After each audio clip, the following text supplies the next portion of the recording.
పితా పుత్ర పవిత్ర ఆత్మనామంన ఆమీన్. ప్రియ స్నేహితులారా, మీ అందరికీ దేవుని యొక్క ఆశీస్సులను తెలియజేస్తూ ఈనాడు డిసెంబర్ 1వ తారీఖు సోమవారం. మొదటి పట్టణము యెషయా గ్రంథం 2వ అధ్యాయం 1వ వచనం నుండి 5వ వచనం వరకు. భక్తి కీర్తన 122వ కీర్తన 1వ వచనం నుండి 9వ వచనం వరకు. మత్తయి సువార్త 8వ అధ్యాయము 5వ వచనం నుండి 11వ వచనం వరకు చదువుకుని ధ్యానించుదాం.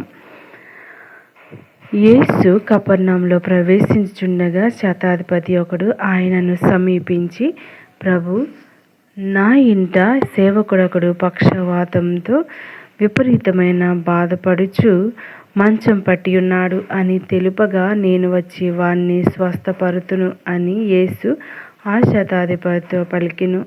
ఆ శతాధిపతి ఆయనతో, ప్రభు, నీవు నా ఇంట్లోనికి వచ్చుటకు నేను పాత్రుడను కాను. నీవు ఒక్క మాట పలికినా చాలును, నా సేవకుడు స్వస్థత పొందును. నేను అధికారం కలవాడను.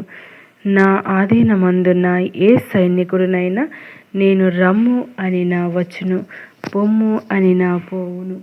నా సేవకుడు నేను చేయుము అని నా దాన్ని చేయును అని సవినయముగా పలికెను. అది విని యేసు ఆశ్చర్యపడి తన వెంట వచ్చుచున్న వారితో, ఇజ్రాయేలు ప్రజలలో సైతం నేను ఇట్టి విశ్వాసమును చూడలేదు అని నిశ్చయముగా చెప్పుచున్నాను.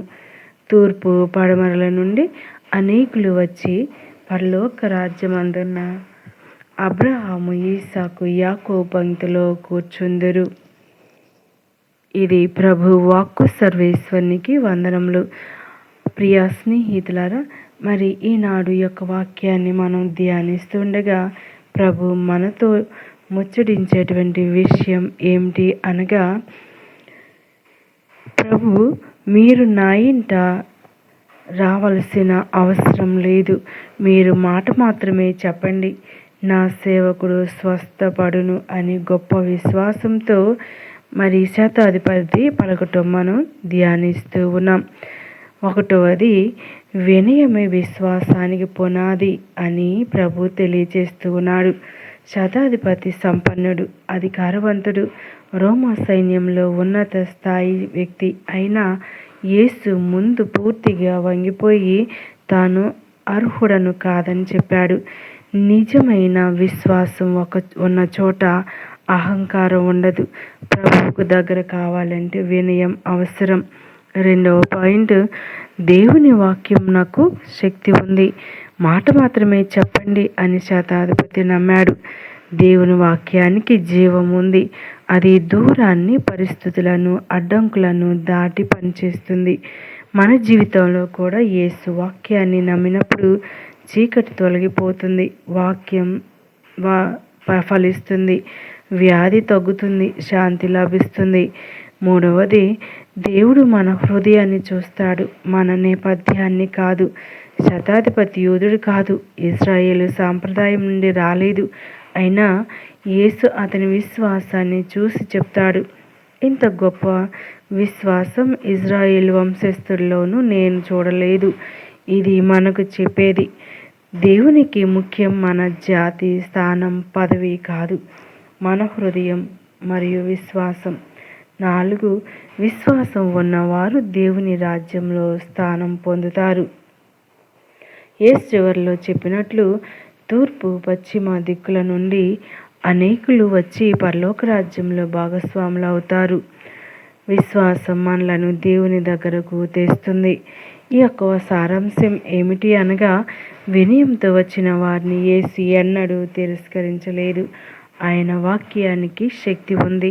మన సమస్యలకు, మన వ్యాధులకు, మన బాధలకు నిజమైన విశ్వాసాన్ని యేసు సంతోషంతో చూసి ఆశీర్వదిస్తాడు.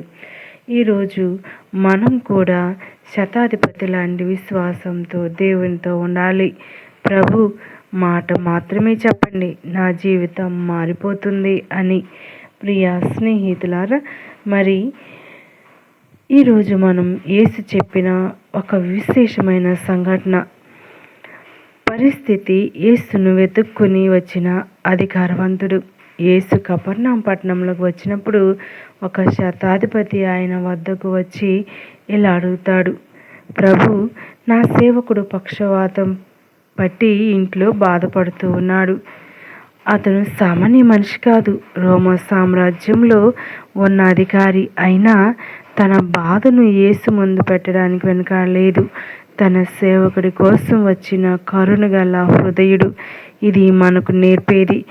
ఎవరి బాధనైనా దేవుని ముందు తీసుకురావచ్చు, దేవుడు వింటాడు. నేను వచ్చి అతన్ని స్వస్థపరచుదును అన్నాడు. మరి శతాధిపతి, ప్రభు, నా ఇంటికి రావాలను అనే అర్హత నాలో లేదు. మరి ఎంత పెద్ద పదవి ఉన్నా, ఎంత అధికారం ఉన్నా అతను తనను చిన్నవాడిగా చూసుకున్నాడు. వినయమే నిజమైన విశ్వాసానికి పునాది అని తెలియజేస్తూ ఉన్నాడు. మీరు మాట మాత్రమే చెప్పండి, నా సేవకుడు స్వస్థపరచబడును. ఇది ఎందుకు గొప్పది? అతను యోధుడు కాదు, ప్రవచనాలు చదివి పెరిగినవాడు కాదు. అయినా దేవుని వాక్యానికి అపార శక్తి ఉందని నమ్మాడు. యేసు సన్నిధి మాత్రమే కాదు, యేసు వాక్యమే చాలు అని నమ్మాడు. మన జీవితంలో కూడా ఇదే నిజం. ఒక్క మాట దేవుని వాగ్దానం, ఒక్క మాట దేవుని ఆశీర్వాదం, ఒక్క మాట దేవుని ఆజ్ఞ మన పరిస్థితులను మార్చివేస్తుంది. ప్రియ స్నేహితులారా, మరి యూదుల మెస్సయ్య కోసం ఎదురు చూసిన ప్రజల్లో కాదు, దూరం నుండి వచ్చిన అన్యజనుడిలో యేసు విశ్వాసాన్ని చూశాడు. మన జాతి కాదు, మన నేపథ్యం కాదు, మన పదవిని కాదు, మన హృదయాన్ని, మన విశ్వాసాన్ని ప్రభు చూస్తూ ఉంటారు.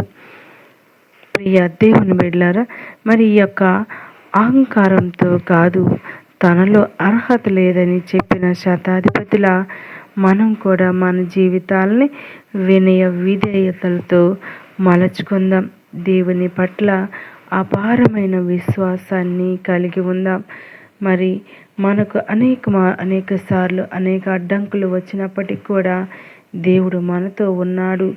ప్రభు మాట మాత్రమే చెప్పండి, నా కుటుంబం ఆరోగ్యంగా ఉంటుంది, నా ఇల్లు శాంతితో నిండుతుంది, నా హృదయం బలపడుతుంది, నా మార్గాలు సరిచేయబడతాయని ఆయనలో విశ్వాసము అధికంగా పెంచుకోవటానికి ప్రయాసపడదాం. ప్రియ స్నేహితులారా, అనుదినం ప్రభువుపై ఆధారపడదాం. అద్భుత రీతులను మన జీవితంలో పొందుకుందాం. పిత, పుత్ర, పవిత్ర ఆత్మ